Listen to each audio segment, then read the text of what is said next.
16. The room was hot and stuffy. No air in it. And it seemed to have gotten smaller. Neagley said, 11 down. 1 to go. Do or die. Last chance. Reacher asked, what happens if we don't do anything? Then we don't get to see what's on the file. No. I mean, do we have to do it right now? Or can it keep? It's not going anywhere.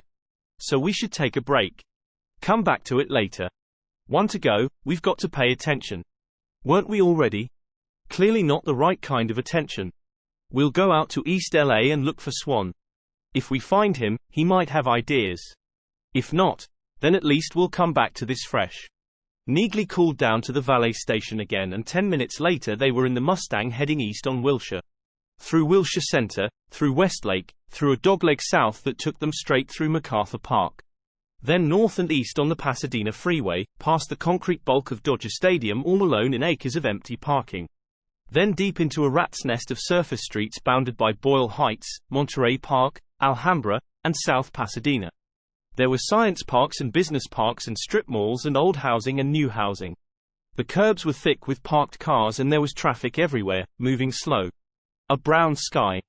Neagley had an austere Rand McNally map in the glove box. Looking at it was like looking at the surface of the earth from 50 miles up. Reacher squinted and followed the faint grey lines. Matched the street names on signposts to the street names on the map and pinpointed specific junctions about 30 seconds after they blew through them.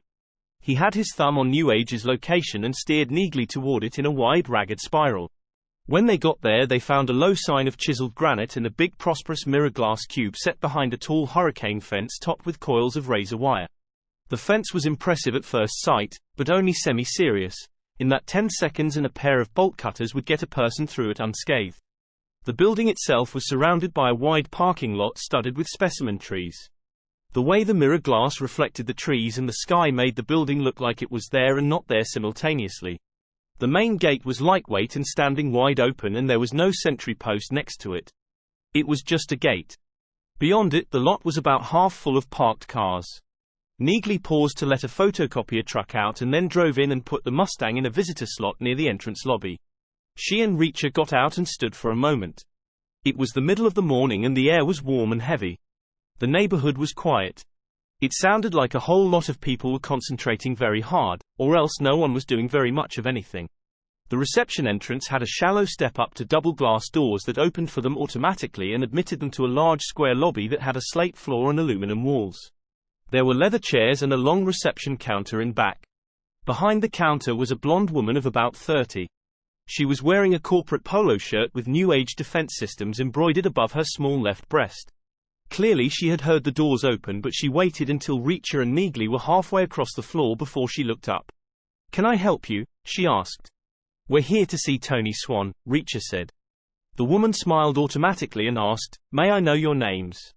"Jack Reacher and Francis Neagley. We were good friends of his in the service." "Then please take a seat."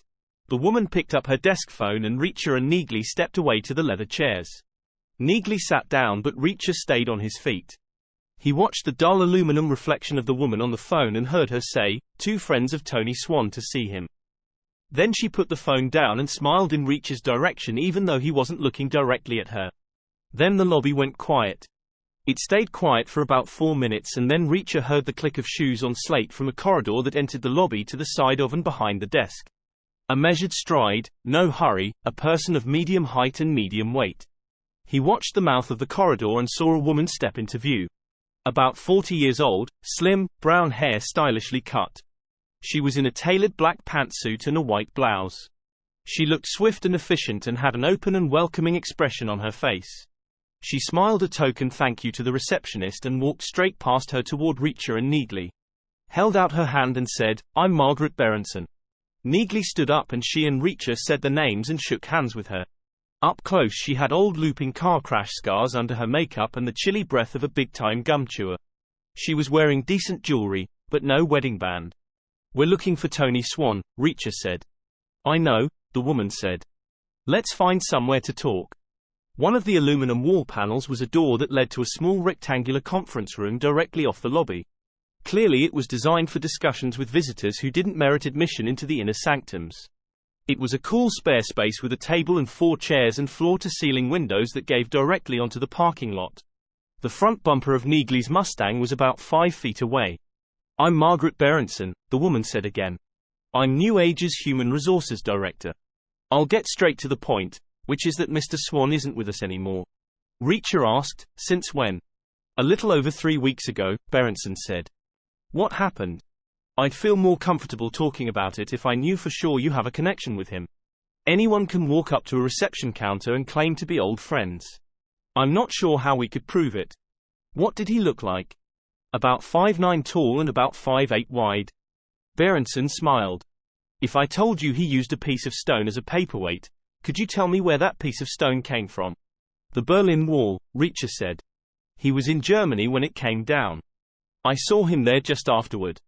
He took the train up and got himself a souvenir. And it's concrete, not stone. There's a trace of graffiti on it." Berenson nodded. "That's the story I heard," she said. "And that's the object I've seen." "So what happened?" Reacher asked. "He quit?" Berenson shook her head. "Not exactly," she said. "We had to let him go. Not just him.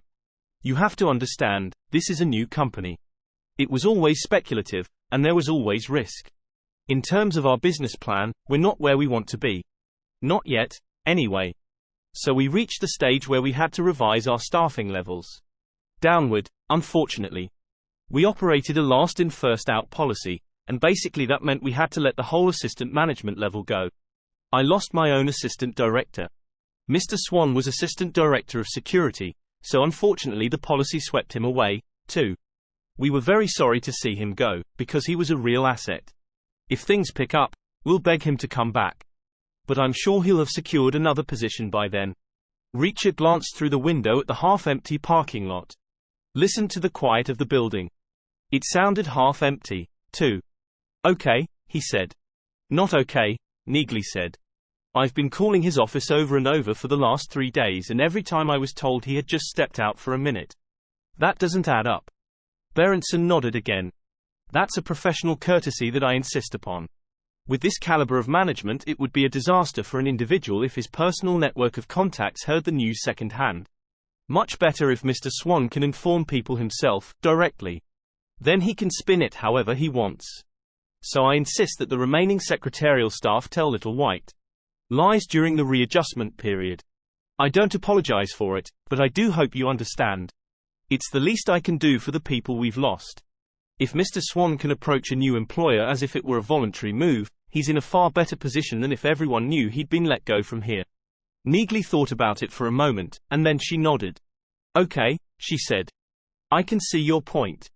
Especially in Mr. Swan's case," Berenson said. "We all liked him very much. What about the ones you didn't like?" "There weren't any. We would never hire people we didn't believe in." Reacher said, "I called Swan and nobody answered at all." Berenson nodded again, still patient and professional. "We had to cut the secretarial pool, too. The ones we kept on are covering 5 or 6 phones each. Sometimes they can't get to every call." Reacher asked, "So what's up with your business plan?" "I really can't discuss that in detail. But I'm sure you understand. You were in the army. We both were. Then you know how many new weapon systems work straight out of the gate. Not many. Not any. Ours is taking a little longer than we hoped." "What kind of a weapon is it?" "I really can't discuss that." "Where is it made?" "Right here." Reacher shook his head. "No, it isn't. You've got a fence a 3-year-old could walk through and no guard shack at the gate and an unsecured lobby. Tony Swan wouldn't have let you get away with that if anything sensitive was happening here. I really can't comment on our procedures." "Who was Swan's boss?" "Our director of security. He's a retired LAPD lieutenant." "And you kept him and let Swan go? Your last-in first-out policy didn't do you any favors there. They're all great people, the ones who stayed and the ones who went. We hated making the cut. But it was an absolute necessity." 2 minutes later, Reacher and Neagley were back in the Mustang, sitting in New Age's parking lot, engine idling to run the air, with the full scope of the disaster plain to both of them. "Really bad timing," Reacher said. "Suddenly Swan is at loose ends. Franz calls him with a problem. What else is Swan going to do? He's going to run right over there. It's 20 minutes down the road. He'd have gone anyway, unemployed or not. They all would. And I guess they all did. So are they all dead now? Hope for the best, plan for the worst. You got what you wanted, Reacher. It's just the two of us. I didn't want it for these reasons. I just can't believe it. All of them? Someone's going to pay.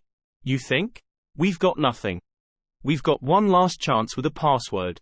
Which by definition will be too nervous to take. This is no kind of a time to be getting nervous. So tell me what to type. Reacher said nothing. They retraced their route through the surface streets. Neagley drove in silence and Reacher pictured Tony Swan making the same drive more than 3 weeks earlier.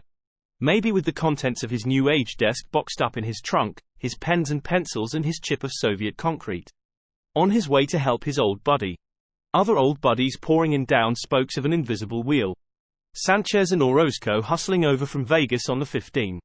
O'Donnell and Dixon coming in on planes from the East Coast, toting luggage, taking taxis, assembling. Meeting and greeting. Running into some kind of a brick wall. Then their images faded away and he was alone again with Neagley in the car. Just the two of us. Facts were to be faced, not fought. Neagley left the car with the Beverly Wilshire valets and they entered the lobby from the rear through the crooked corridor. They rode up in the elevator in silence. Neagley used her key and pushed open her door. Then she stopped dead. Because sitting in her chair by the window, reading Calvin Franz's autopsy report, was a man in a suit. Tall, fair, aristocratic, relaxed. David O'Donnell.